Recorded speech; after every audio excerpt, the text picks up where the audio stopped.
A heavy door with a missing handle stands before you, covered in dozens, if not hundreds, of little oddly shaped trinkets and charms. It appears to be locked. What if you just break it down?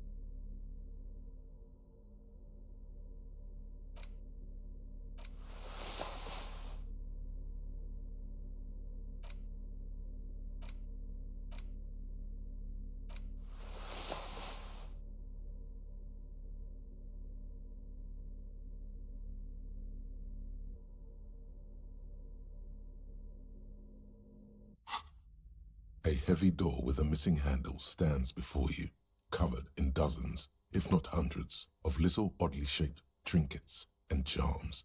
It appears to be locked.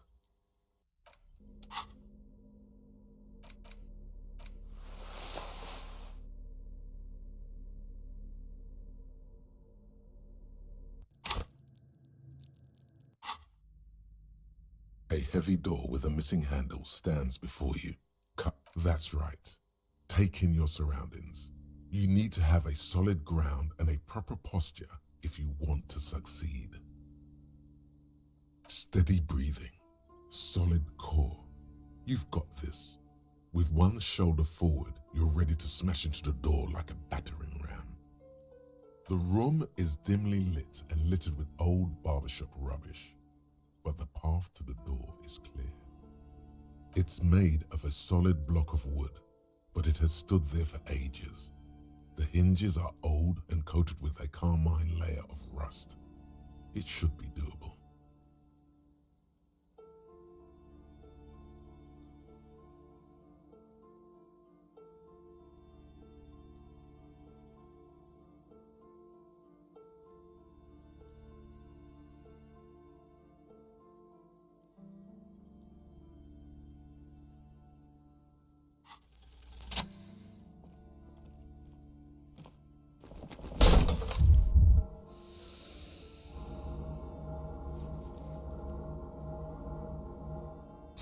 You smash into the wood and see a small crack appear on the doorframe.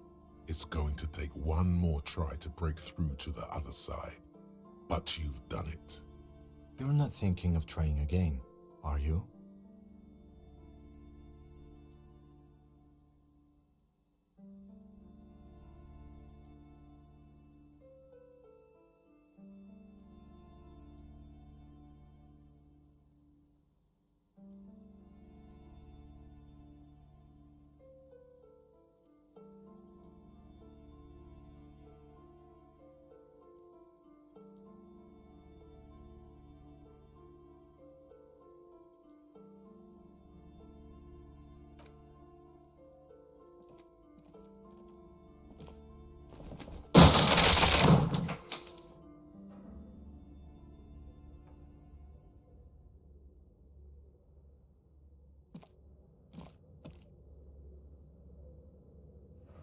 What is this place?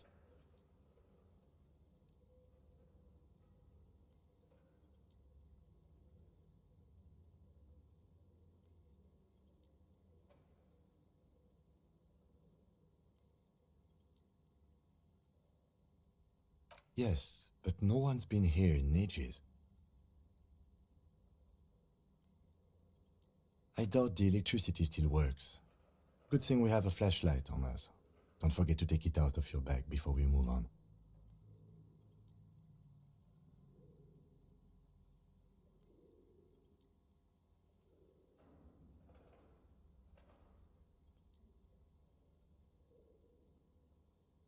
Some specks of dust shimmer in a ray of streetlight falling from the window.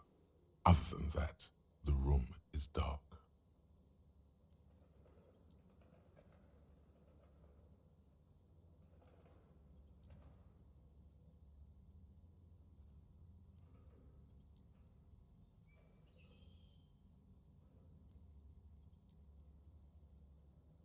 An eerie feeling rises in your chest.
Sounds good.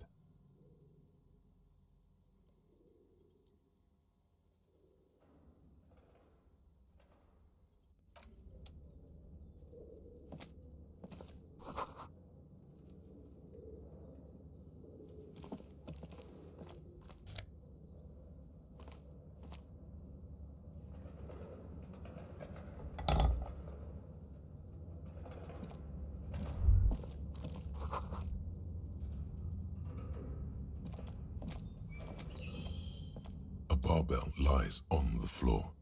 The color has worn off its weight plates.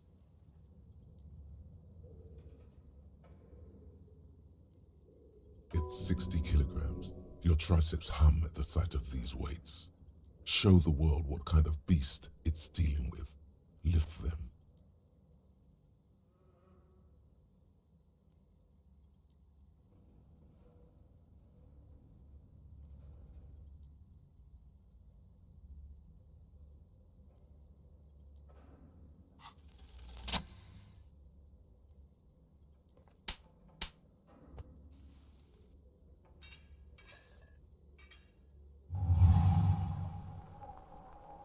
Conjuring up an inhuman amount of strength, you raise the barbell up in the air. Your biceps tremble, but you're a savage. This is a children's game.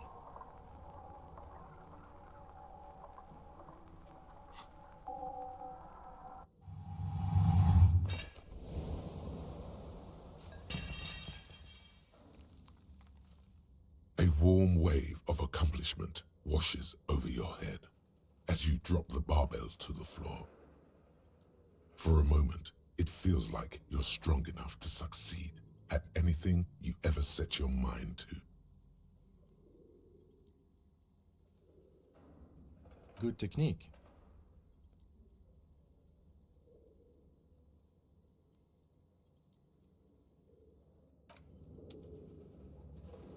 The barbell waits patiently on the floor, like a dog for its master.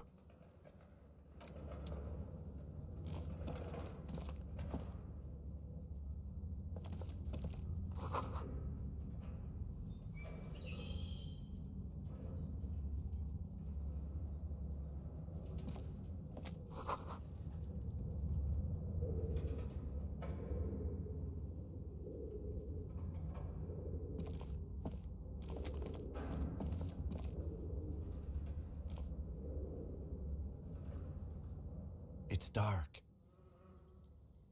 And the flashlight works a lot better if you hold it in your hand.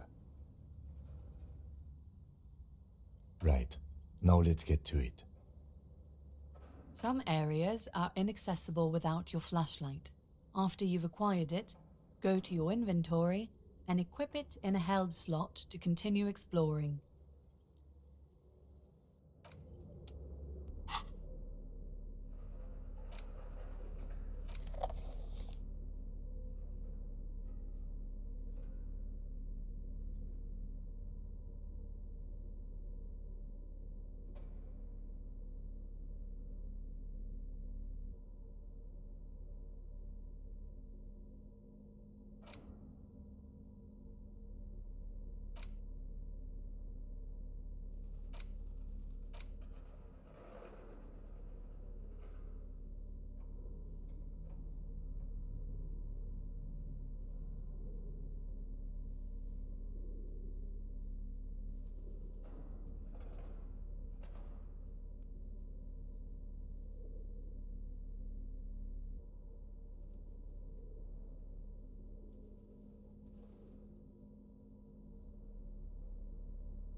You see a terrifying ice bear with a strange compartment in its belly. The door is covered in frost and the bear's eyes are glowing red. This ice bear is a hyper-carnivore. Be careful.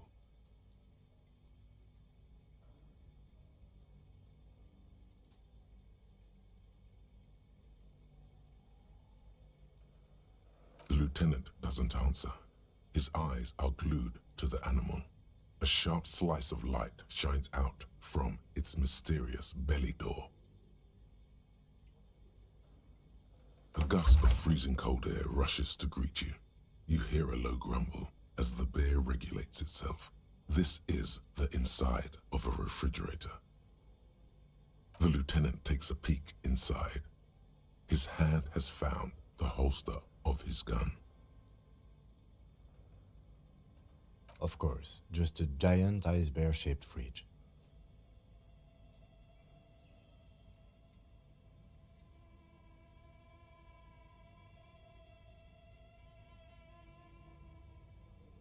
Let's take a look inside. The shelves are empty. All you see are crumpled ice cream wrappers with the brand name, Revachol Ice City. A handwritten note has been attached to the door. The fridge is huge.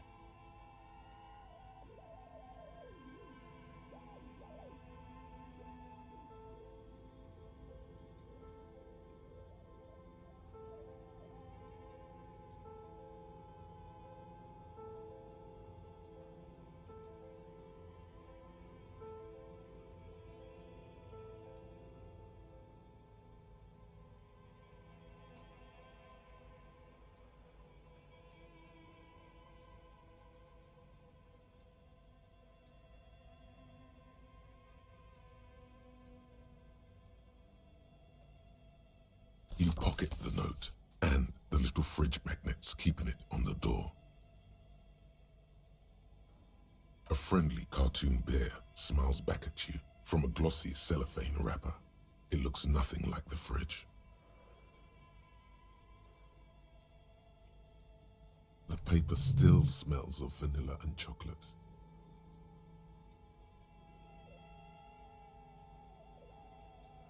Good question. It looks like an ice cream fridge.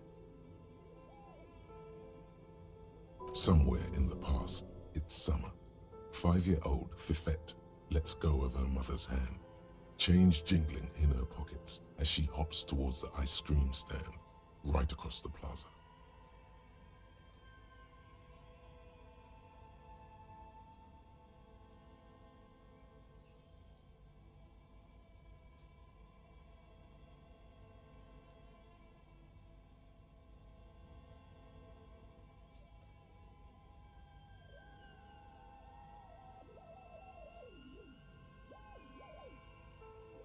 As she makes her way to the market stall, the girl starts crying.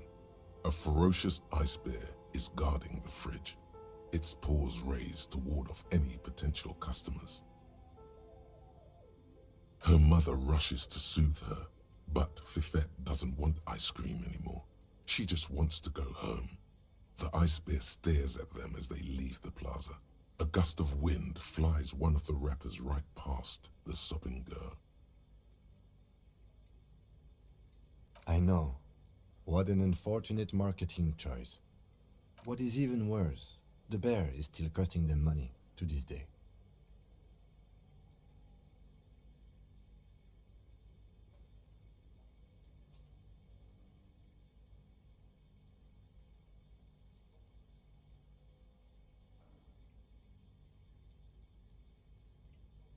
The fridge buzzes with energy. The electricity bill on this thing must be catastrophic.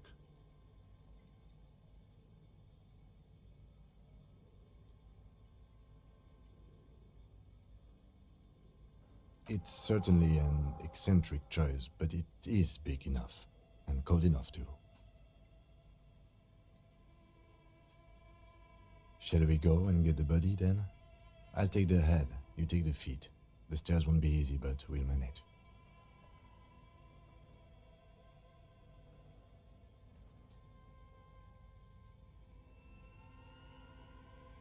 The two of you, easily.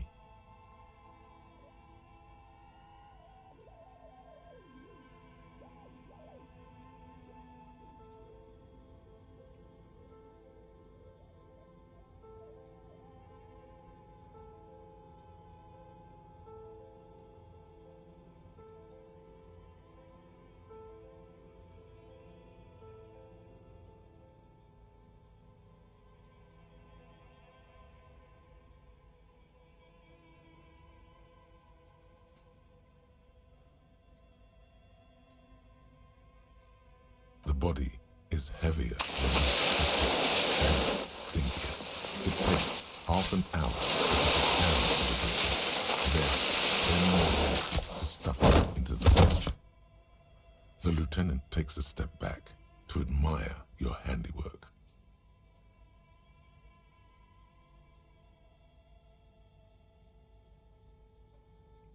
Beautiful. A dead body in a nice bare fridge. This is some of the best police work I've ever done.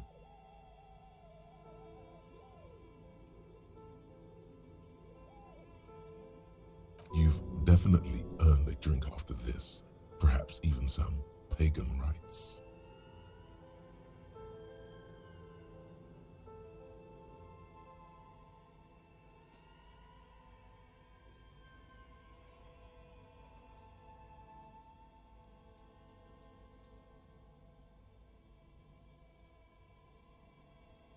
I knew you would say that. I knew this would lead to drinking. No, no more. This is paganistic enough, and it does not leave this room.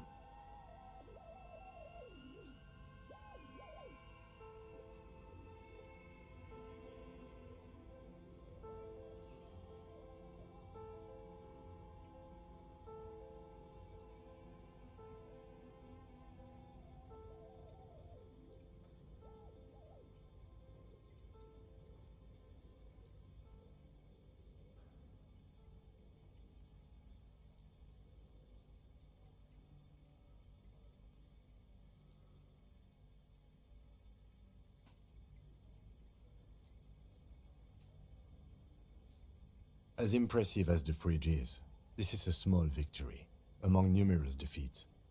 At least we've stopped the body from decomposing further. Now you can conduct another inspection, under controlled circumstances.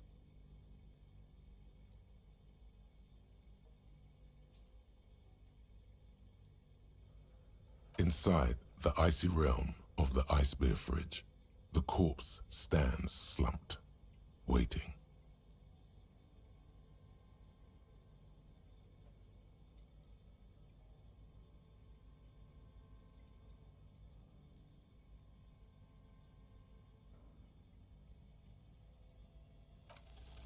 Your arm reaches out and your eyes close, as if by their own volition.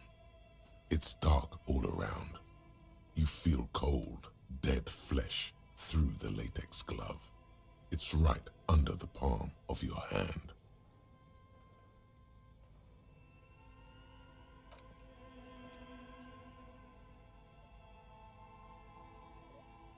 His face, his cheeks, his nose, his fat, swollen lips.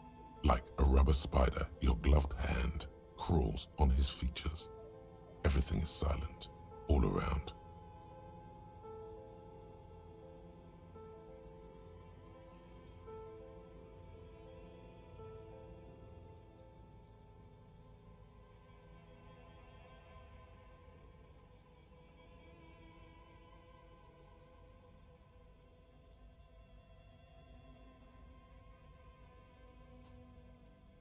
You pick it between your fingers. The mass feels large, very porous somehow. Keep crawling, lest you break it.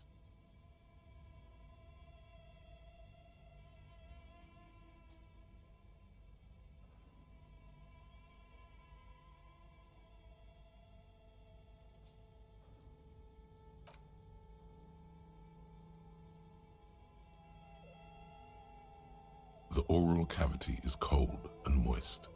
A ball-like tongue attaches itself to the base of the mouth, lolling around like a scallop.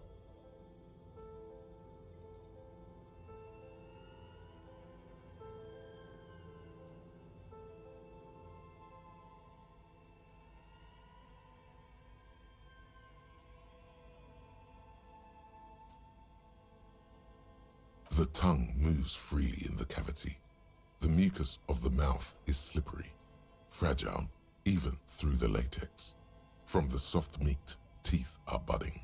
Hard pearls of bone in the gums and in the back of the mouth.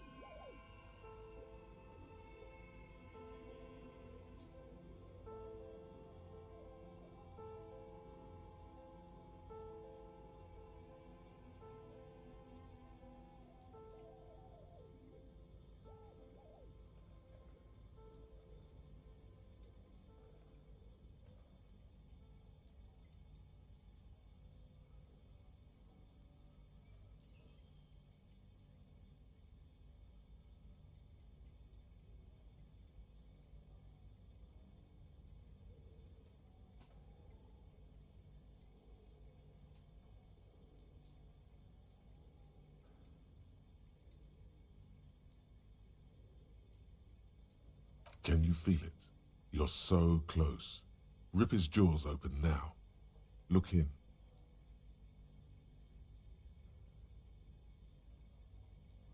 A vision of black and dark red death, pried open by your hands and studded with teeth. Looks like he's laughing. Death fumes rising from his throat. And there, in the back of his mouth, above the bell of the uvula, right in the soft palate.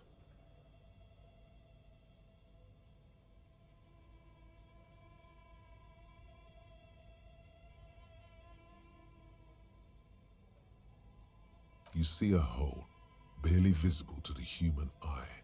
It is swollen shut, almost vanished. No larger than 0.4 centimeters in radius, the edges appear darkened.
A black trickle of liquid runs into his throat from the wound. Your index fits right in there. A tight tunnel of flesh opens up. Tissue damage. Wide enough for 2 fingers. As you push both in, you reach through his mouth, right into his brainstem.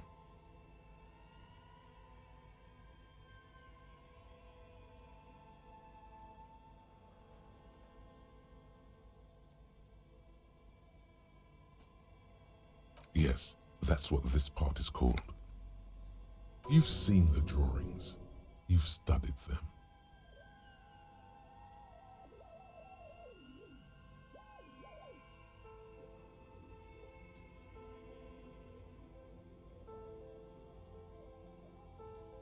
The basal ganglia feels clumpy. What entered here has torn apart his reptilian complex. The funk soul brother at the back of his head has gone dark forever.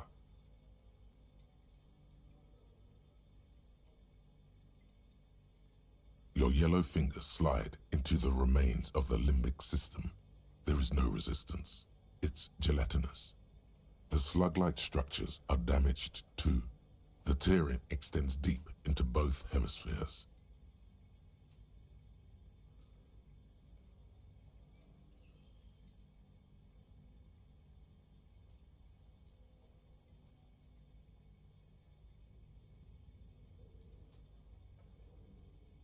The lieutenant answers with the sound of his pen on paper.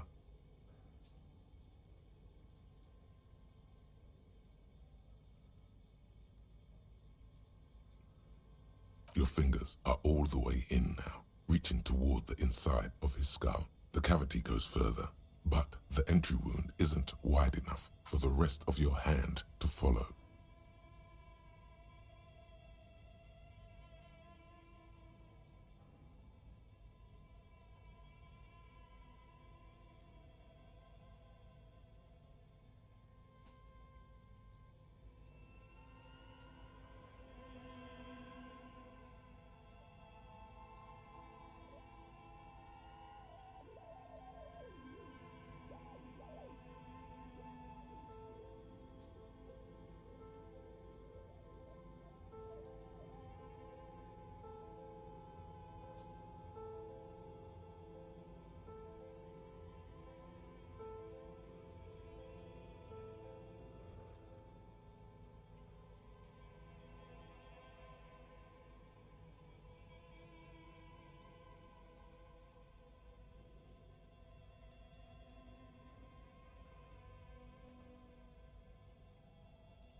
the muscles in your body harden. Time to enter him.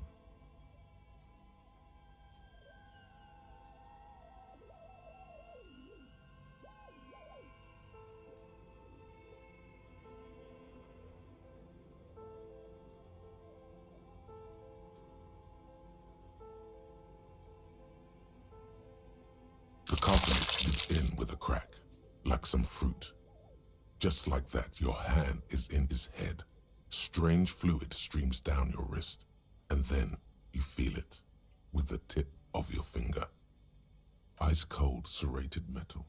Its edges cut right through the latex and into your finger.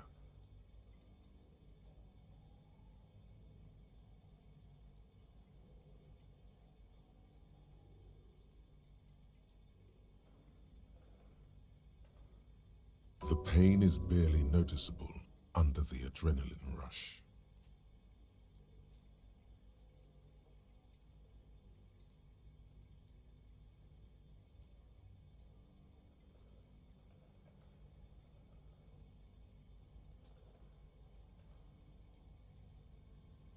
Can you get to it?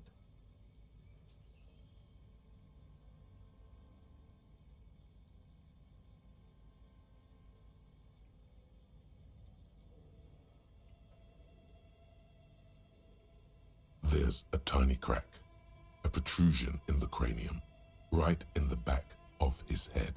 Your finger must be pointing straight at it, from the inside. We have the makings of a very small exit wound here.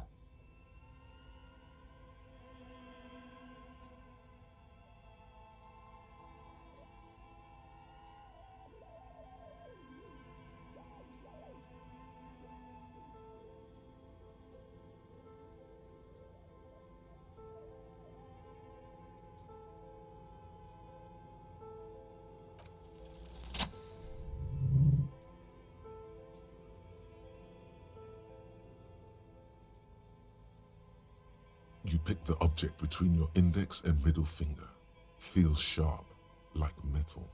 You press your teeth together. Your jaw is clenched. All you need to do is just...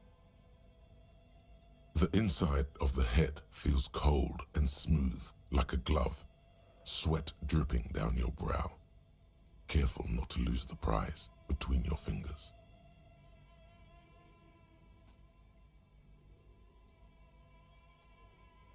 With a plop, your hand emerges from the mouth. The garden glove is covered in blood right up to the wrist. Between your fingers, a small flower, a blossom made of lead.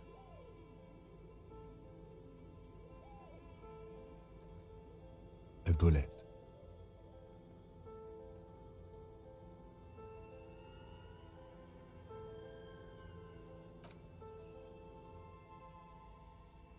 The bullet falls in the bag, leaving a smattering of blood on the plastic. He raises the bag under his eyes and says,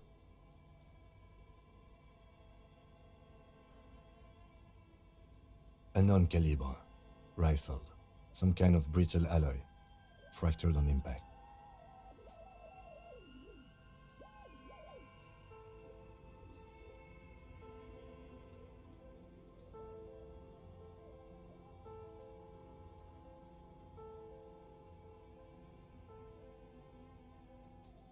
No, you deserve it. We can log it later.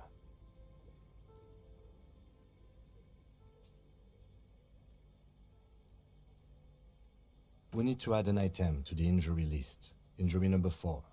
Oval entry wound with an abrasion color. Soft palate, back of mouth.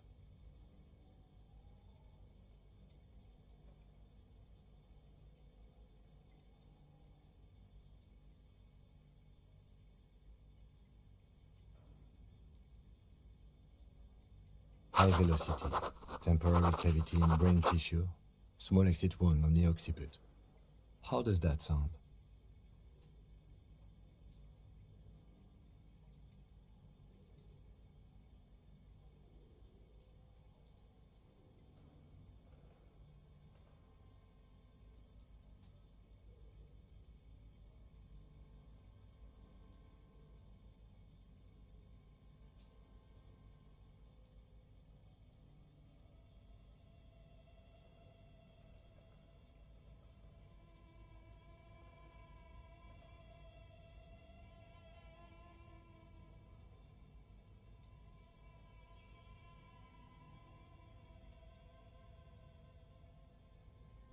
Opinion, fatal injury.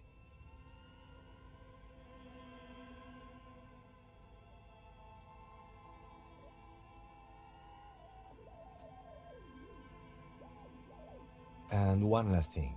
We can now fill in injury number 3. Ligament mark. Opinion, non-fatal. Post-mortem. Treatment.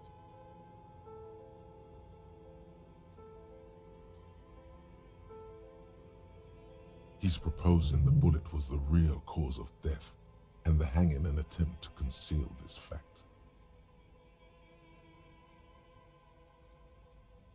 Treatment, officer, is an attempt to manipulate the body after death, to hide the real cause with a false cause. In this case, this injury here.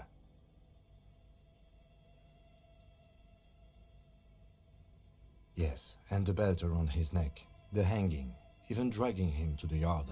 All of it was done after this man was already dead.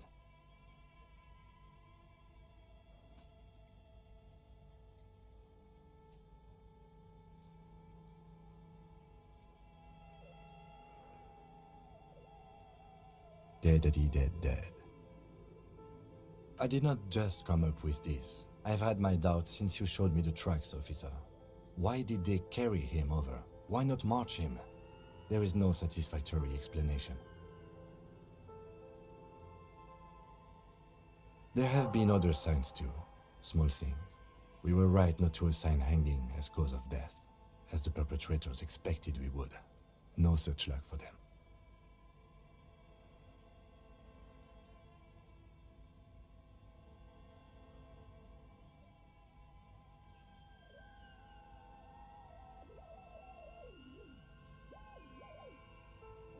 That's for us to find out.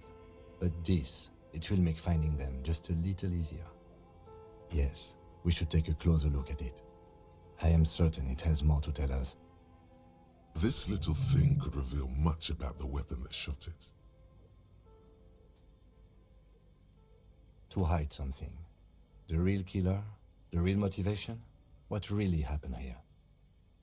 Oh, you really do. I am glad to hear you say that. Your room in the Whirling in Rags should come with a bathroom.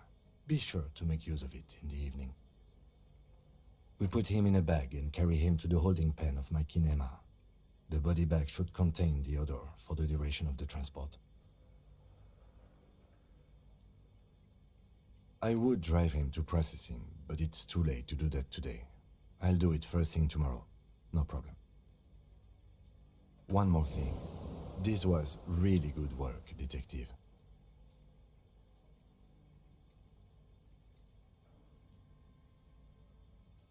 I thought we decided to leave it to processing. Let's not turn this into some kind of circus.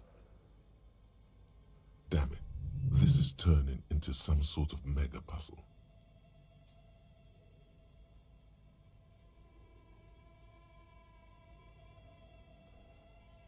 Shoot, Looney Rooney. I like it a lot, brother. This really is your finest hour. You're a genius. A regular Corporal Angelo.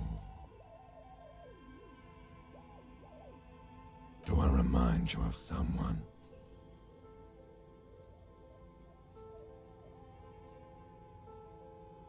No, not quite.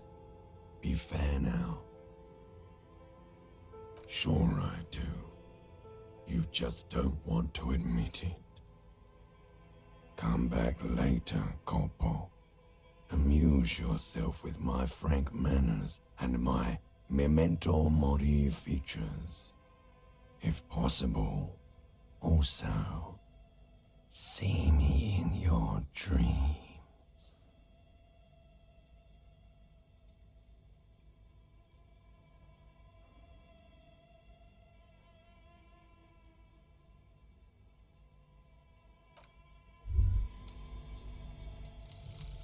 Rigorous self-critique. Here it is. Hard facts from the man you are. You once jerked off in the locker room and were caught. You held a young woman by the arm and kept her in your apartment for 20 minutes against her will. That's right. These are not flights of fancy. These are real deeds, Harry, emerging from the darkness of your past. You tried shooting a fleeing suspect in the foot, but hit him in the pelvis, crippling him for life. And, above all, you let life defeat you. All the gifts your parents gave you, all the love and patience of your friends, you drowned in a neurotoxin. You let misery win, and it will keep on winning till you die, or overcome it.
Two cables are plugged into the breaker box. The red one leads to the ice bear fridge, and the black one to the ice cream maker nearby.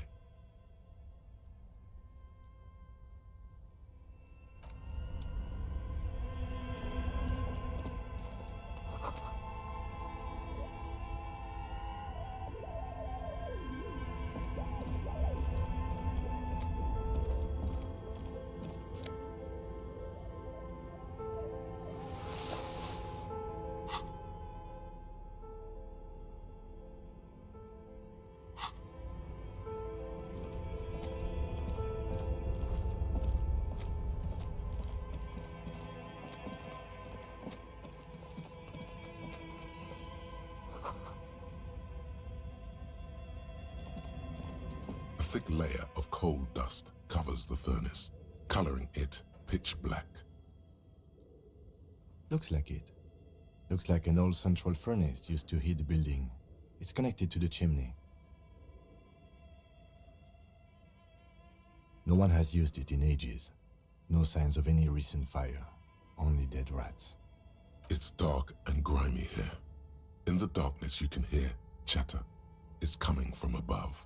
A voice or several voices talking to each other. Near the smoke chamber, upstairs.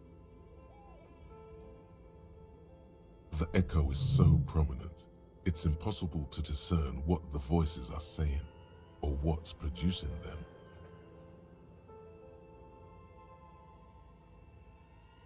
What are you doing?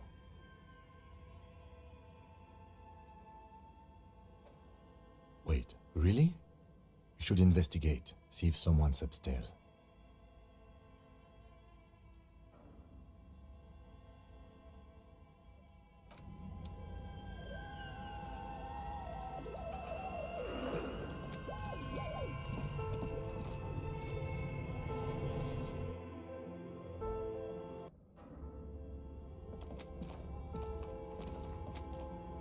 This appears to be some kind of machine with a cube-shaped heart and a wired framework. The keyboard has a rectangular on-off button. A piece of paper still hangs from the printer. A radio computer. Just sitting here without anyone inside. What he means is that these things cost money. Why would anyone just leave it behind? This is the Ream Civic radio computer, model RC5120, equipped with a Feld mainframe and a Ream-compatible printer. We have one of these down at the station, but I never really learned how to use it. The machine lights up like some prehistoric animal stirring from its slumber, revealing fluorescent play and print keys on the keyboard. The hatch on the machine's central compartment is wide open.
It's empty, like a beehive without its brood. Some cables have been left dangling, disconnected.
The filament you have would fit perfectly inside the compartment.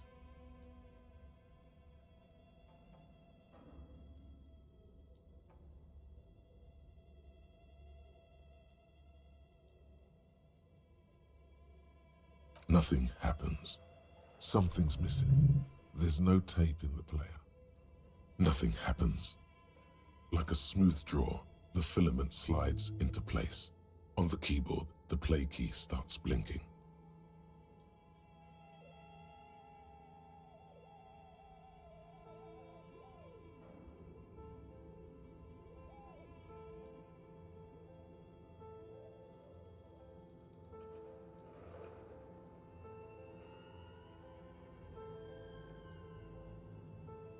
A bar of fabric right above the keyboard starts producing a soft hum. The sound of static seeps through the machine's planar magnetic driver.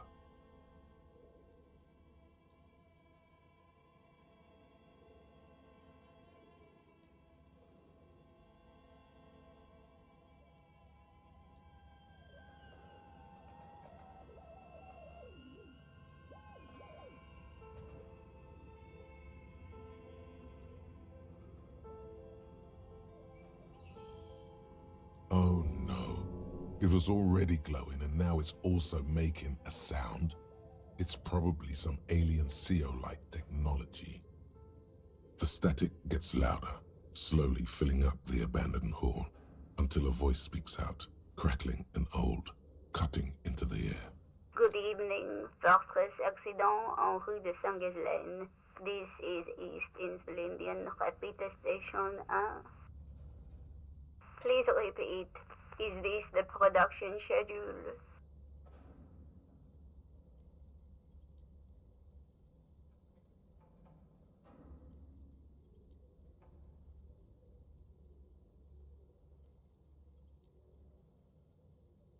The filament you have inserted into the reader.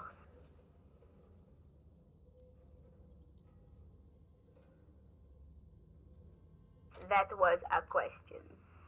Have you inserted it into the core? Good.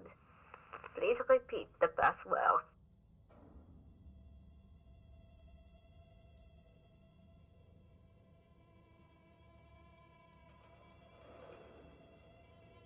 Received. I will register this login attempt.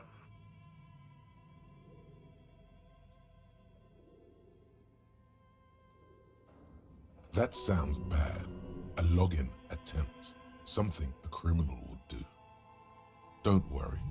Passwords have a way of turning up sooner or later. Fortress accident. Is there anything else I can do for you today?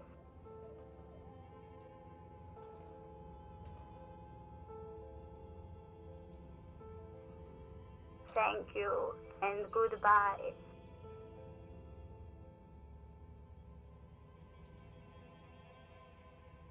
Tiles on the cube are still smoldering, casting the framework in a soft glow. Fluorescent play and print keys shine on the keyboard.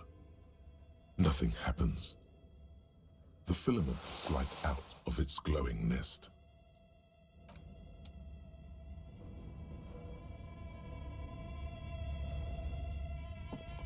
This old fireplace is covered in lines drawn in blue and red marker, the mesh spreading over the stone like blood vessels on alabaster skin.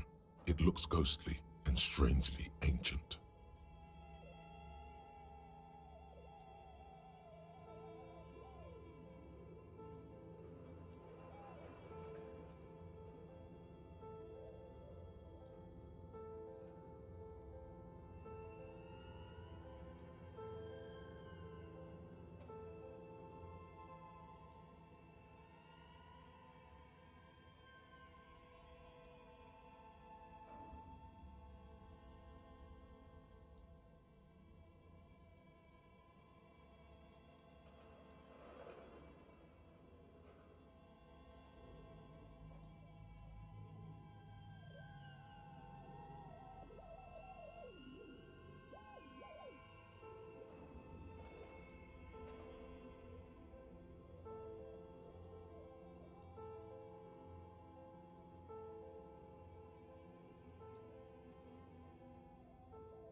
Radio frequencies, it seems.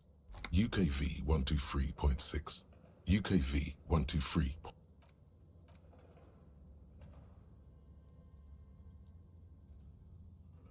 Unclear.